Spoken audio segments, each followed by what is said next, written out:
मुंबईवर 2008 मध्ये झालेल्या दहशतवादी हल्ल्यामध्ये काँग्रेस आणि राष्ट्रवादीचा वाटा होता असा खळबळजनक आरोप भाजप नेते माधव भंडारेंनी केलाय। त्यांच्या या आरोपांनंतर महाराष्ट्राच्या राजकारणामध्ये एकच खळबळ माजली आहे।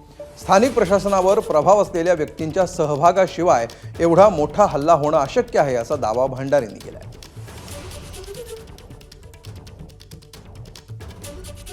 सगळा हल्ला जो झाला त्या हल्ल्यामध्ये स्थानिक माणसांच्या मदतीशिवाय त्यांना काही करता आलं नसतं। आणि स्थानिक माणसं म्हणजे रस्त्यावरचे हमाल आणि त्या बोटी चावणारे खलाशी बळशी ते नाही, तर ज्यांचा स्थानिक प्रशासनावरती प्रभाव आहे, ज्यांना स्थानिक प्रशासनामध्ये काही नाही उलट सुलट करता येतं, अशा प्रभावी व्यक्तींच्या मदतीशिवाय हा हल्ला होऊ शकत नाही। कोणती माणसे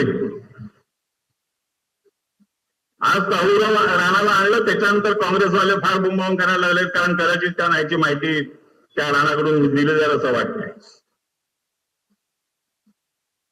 पण या सगळ्या 26/11च्या हल्ल्यामध्ये सत्ताधारी काँग्रेस आणि राष्ट्रवादी काँग्रेस यांचा वाटा होता हे निश्चित आहे।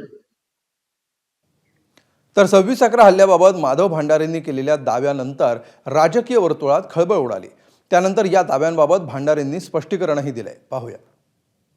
मी कुणाचाही हात आहे असं कधीही बोललो नाही, पूर्वी बोललो नव्हतो, आजही कालही बोललो नाही, आजही बोलणार नाही। माझा प्रश्न असा आहे की हेडलीला पळून जायला मदत कोणी केली? हेडली मुंबईतूनच पळून गेला, तो का जाऊ शकला? ही सगळी माहिती मिळाल्यानंतर हल्ले का रोखले गेले नाहीत? तर भंडारेंच्या या आरोपानंतर उपमुख्यमंत्री अजित पवारांनी चौकशी करू असं आश्वासन दिलंय। तर माजी गृहमंत्री अनिल देशमुखांनी हे वैफल्यातून केलेलं विधान आहे अशी टीका केली आहे। चौकशी करावी।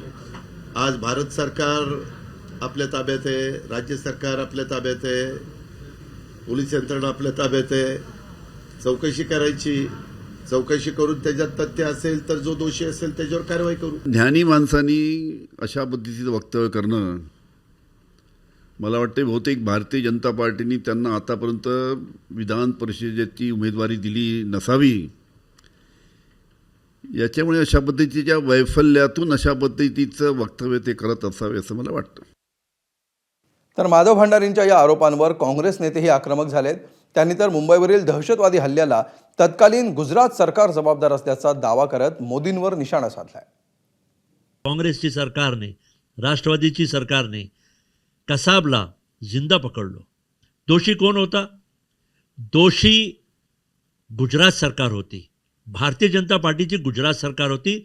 तो भारतीय जनता पार्टीने 26/11 मध्ये जो हमला होता ते अफगाणिस्तानचे खंदारमध्ये जे आतंकवादी होते, तेच आतंकवादी जो भारत सरकारने त्यांना सोडलो, भारतीय जनता पार्टी सरकारमध्ये होता, जे खंदारचे आतंकवादी ते मुंबई आतंकवादीमध्ये इन्व्हॉल्व होते, हे माझा आरोप आहे। जो कट कारस्थान रचला होतं, याचे लागे बांधे, याचा सगळा माहिती ही भंडारेंजवळ कशी आहे हे जनतेला हे कळलं पाहिजे। त्यामुळे त्यांना ताबडतोबीनं त्यांच्याकडून ही चौकशी करावी आणि ती चौकशी करत असताना अजितदादा पवार यांना देखील मंत्रिमंडळातून बडतर्फ करावं। पुढची बातमी। एबीपी माझा, उघडा डोळे बघा नीट।